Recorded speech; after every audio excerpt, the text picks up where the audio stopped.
2024 की सुबह लगभग 10:53 के आसपास कलकत्ता का एक मेडिकल कॉलेज है, आरजीकर मेडिकल कॉलेज हॉस्पिटल। यहाँ से एक व्यक्ति के पास फोन पहुंचता है। फोन करने वाले व्यक्ति ने कहा कि क्या आप लेडी डॉक्टर के पिताजी बात कर रहे हैं? उधर से कहा जाता है कि हाँ, बात कर रहा हूँ। बात बताया जाता है कि जितनी भी जल्दी हो सके आप मेडिकल कॉलेज में आ जाइए, आपकी बेटी की बहुत ज्यादा तबीयत खराब है। जैसे ही पिता ने ये बात सुनी, पिता को यकीन नहीं हो रहा था कि रात तो बात हुई थी कि अचानक से तबीयत कैसे खराब हो सकती है। इससे पहले कि वो कुछ पूछ पाते, फोन कट जाता है और जब फोन कट जाता है तो पिता ने उस व्यक्ति को एक के बाद एक कई बार फोन करना शुरू कर दिया, लेकिन वो व्यक्ति फोन नहीं रिसीव कर रहा था। हार थक कर जब कई बार हो जाते हैं तब जाकर उस व्यक्ति ने फोन रिसीव किया। पिता पूछते हैं कि आखिरकार मेरी बेटी को हुआ क्या है? तो वो व्यक्ति कहता है कि साहब, आपकी बेटी ने अपनी जीवन लीला को समाप्त कर लिया है, यानी कि वो मर चुकी है। जैसे ही पिता ने ये बात सुनी, पिता रोने लगते हैं और उस डॉक्टर, जो लेडी डॉक्टर होती है, उसकी माँ भी रोने लगती है। इससे पहले कि वो मेडिकल कॉलेज पहुंचते, ये जानते कि हुआ क्या है, इस जानने के प्रयास करते, तब तक ये बात हजारों नहीं करोड़ों लोगों तक पहुंच जाती है। और जब जिस रूप में पहुंचती है तो लोग सोचने पर मजबूर हो जाते हैं कि आखिरकार ऐसा कैसे हो सकता है। इसके बाद नर्स हो या डॉक्टर हो, नेता हो या कोई भी हो, हजारों की संख्या में लोग सड़कों पर उतर आते हैं और इस घटनाक्रम की सीबीआई जांच की मांग करने लगते हैं। फिर ये बात मोबाइलों के माध्यम से बड़ी संख्या में लोगों तक पहुंच जाती है और जिसने भी इस घटना को अंजाम दिया था, उसका क्रूर चेहरा भी लोगों के सामने आ जाता है। दरअसल ये घटना इंसानियत को शर्मसार कर देने वाली घटना है। जिसने भी इस घटना के बारे में सुना, वो सोचने पर मजबूर हो जाता है कि इंसानों की शक्ल में आखिरकार ये कैसा जानवर है। आज की कहानी सुनने के बाद शायद आप लोग भी भौचक्के के रह जाएंगे। आदाब, नमस्कार, सत श्री अकाल। मैं उस्मान सैफी। आज की जो सच्ची घटना मैं आपको सुनाने जा रहा हूँ, ये सच्ची घटना है पश्चिम बंगाल की राजधानी कलकत्ता सिटी का एक इलाका है लाल बाजार, और लाल बाजार इलाके में आरजीकर मेडिकल कॉलेज हॉस्पिटल है। दरअसल इसी मेडिकल कॉलेज की चेस्ट मेडिसिन डिपार्टमेंट की पीजी पोस्ट ग्रेजुएट एक ट्रेनी डॉक्टर होते हैं, और ट्रेनी डॉक्टर 8 अगस्त की रात लगभग 11 बजे के आसपास उनकी माँ का उनके पास फोन आता है। माँ अक्सर अपने बेटी को फोन करके उसकी हालचाल लेती थी। आज भी हालचाल लिया, बेटी तुम क्या कर रही हो, कैसी हो? माँ तुम रोज फोन करती हो, क्या बात है?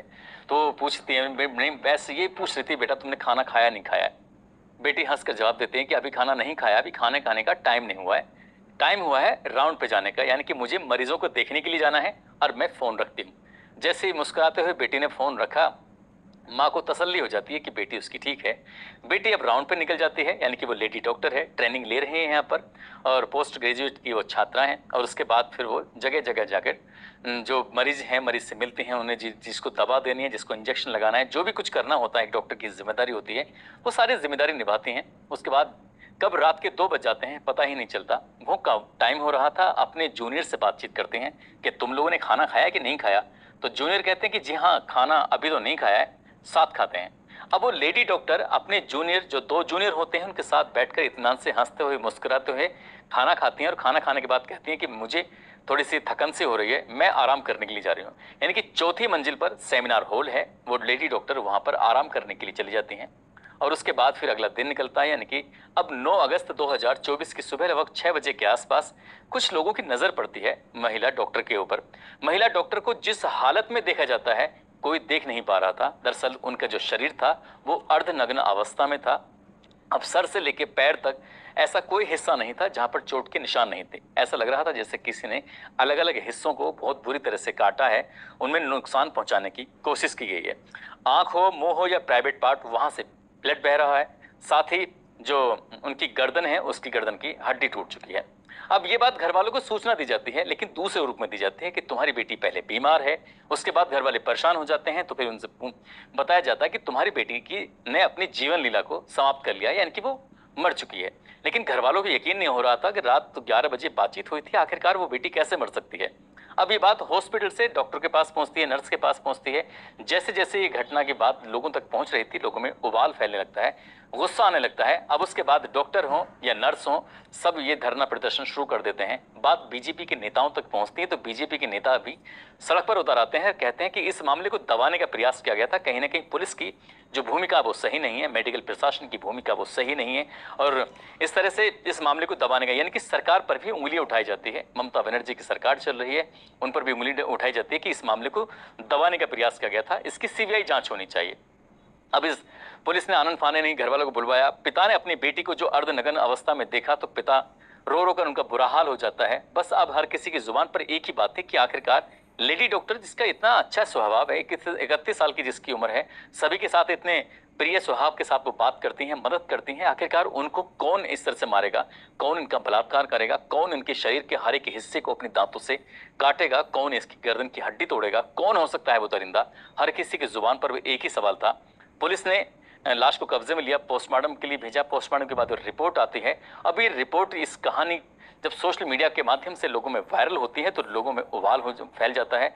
अब लोग कलकत्ता की सड़कों पर उतरने लगते हैं और हर किसी की बस एक ही मकसद था कि आखिरकार इस घटनाक्रम का जितनी जल्दी हो सके खुलासा होना चाहिए। ज्यादातर लोगों ने फांसी की सजा की मांग भी करने लगे। अब जब दबाव बढ़ने लगता है, अब चाहे केंद्र सरकार से हो या अलग अलग राज्यों से हो, जहां देखो वहां से दबाव बढ़ना शुरू हो जाता है, तो ममता बनर्जी भी कहने लगती हैं कि हाँ इसे फांसी होनी चाहिए, लेकिन मैं फांसी के पक्षधर नहीं हूं। लेकिन जिस तरह की घिनौनी ये गंदा कृत्य किया गया है, इसमें इससे बड़ी से बड़ा सजा मिलनी चाहिए और हम सजा दिलाने की पक्षधर हैं। अब चाहे सीबीआई जांच करो या कुछ भी करो, हालांकि एसआईटी का गठन कर दिया गया था। अब एसआईटी पर कहीं ना कहीं इतना प्रेशर था कि इस मामले की जांच पड़ताल तो करनी ही थी। बारीक से बारीक चीज को देखा गया और जब बारीक से बारीक चीज को देखा गया तो एक समान एसआईटी के हाथ लग जाता है। अब उसके बाद सीसीटीवी कैमरे खंगाले जाते हैं। करीब 5 या 6 ऐसे लोग थे जो उस सेमिनार हॉल के इर्द गिर्द घूमते टहलते देखे जाते हैं। तभी एसआईटी को एक ब्लूटूथ यानी कि एक ईयरफोन जो होता है, जो कान में लगाकर कुछ लोग बातचीत करते हैं, सुनते हैं, वो उसका एक हिस्सा मिल जाता है। अभी किसका हो सकता है, इसी की पड़ताल करना शुरू कर देते हैं। जो सीसीटीवी कैमरे के दायरे में आ जाते हैं, उन दायरों में आए हुए लोगों के पास जाया जाता है। सबसे कहा जाता है कि अपना ब्लूटूथ ऑन कर दीजिए। जैसे ही ब्लूटूथ ऑन किया जाता है तो एक व्यक्ति का जो मोबाइल होता है उससे वो कनेक्ट हो जाता है। जैसे उससे कनेक्ट होता है तो उसके बाद फिर पुलिस के लिए प्राइम सस्पेक्ट वही व्यक्ति होता है और जिस व्यक्ति का नाम होता है संजय राय। दरअसल संजय राय जो होता है वो पुलिस कल्याण बोर्ड में सहायक की भूमिका में होता है, यानी कि सिविक वॉलंटियर होता है, जिसका काम ही इस हॉस्पिटल में जब चाहे तब आना होता था। किसी न किसी की मदद के रूप में वो यहाँ आया करता था। इस व्यक्ति से जैसे ये ब्लूटूथ कनेक्ट होता है और वो ब्लूटूथ इस लाश के बिल्कुल पास पाया गया था। अब पुलिस के लिए ये प्राइम सस्पेक्ट था। पुलिस ने जब उसको पकड़ा और पकड़ने के बाद उससे सख्ती से पूछताछ करने की कोशिश की तो उसने कुछ बातों को स्वीकार कर लिया। लेकिन जब इसके बारे में देखा, इसका मोबाइल को चेक किया गया तो उसमें पॉर्न वीडियो मिल जाती हैं। और जब लोगों ने, यानी कि मीडिया वालों ने इसके घर जाकर बातचीत करने शुरू की, पुलिस वालों ने इसके परिवार के लोगों से बातचीत करने शुरू की, तो 55/B शंभुनाथ पंडित रोड का ये निवासी होता है, अपनी माँ के साथ रह रहा होता है और बहन से इसका झगड़ा था। बहन को इसकी आदतें पसंद नहीं थी। पता चलता है कि ये व्यक्ति खुद को पुलिस वाला बताता है। ये व्यक्ति दरअसल मोबाइल पर गंदी गंदी वीडियो भी देखा करता है। ये व्यक्ति दरअसल चाहे कोई महिला हो, लड़की हो, कम उम्र की हो या ज्यादा उम्र की हो, इससे कोई मायने नहीं रखती। इसकी आंखों को अच्छी लगे बस उसे देखने के लिए कोशिश करता रहता है। इसने एक नहीं कई शादियां कर रखी थी और कई शादी करने के बाद जब बीवी से मन भर जाया करता था तो उसको वो तलाक दे दिया करता, छोड़ दिया करता था। लेकिन एक बीवी उसकी ऐसी भी थी जिस बीवी की उसकी मौत भी हो चुकी थी, वो भी संदिग्ध परिस्थितियों में। अब उसकी बीवी मर जाती है लेकिन किसी ने इसकी शिकायत नहीं की, इसलिए मामला दब जाता है। खुद को ये बॉक्सर होता है, इसलिए खुद को ये इसकी हष्ट पुष्ट बॉडी वगैरह होती है। साथ ही ये अपना आपको पुलिस वाला बताया करता था, तो आसपास के लोगों की किसी की हिम्मत नहीं पड़ती थी कि इसका विरोध कर सके या इससे कुछ सवाल जवाब कर सके। ये कभी भी इस हॉस्पिटल में आता जाता है, गंदी नजर रखता था, मोबाइल में गंदी फिल्में देखता था। रात के 11 बजे 8 अगस्त 2024 की रात के 11 बजे ये जाता है। जब इस घटनाक्रम के खुलासे के बारे में बात पता चलती है तो इसी ने इस लेडी डॉक्टर के साथ जो हैवानियत, एक बार नहीं कई बार हैवानियत की है। लेकिन एक अखबार, ये जो वेब पोर्टल होता है, मीडिया रिपोर्ट होती है, वो ये छापते हैं कि पहले तो ये हत्या करता है, पहले तो उसको मारता है, बहुत बुरी तरह से यातनाएं देता है। और यातनाएं देने के बाद जिसे सेमिनार हॉल में, शायद सेमिनार हॉल में उस लड़की ने, उस डॉक्टर ने चीखने चिल्लाने की कोशिश भी की होगी। लेकिन आजकल जिस तरह के सेमिनार हॉल बनाए जाते हैं वो साउंड प्रूफ होते हैं।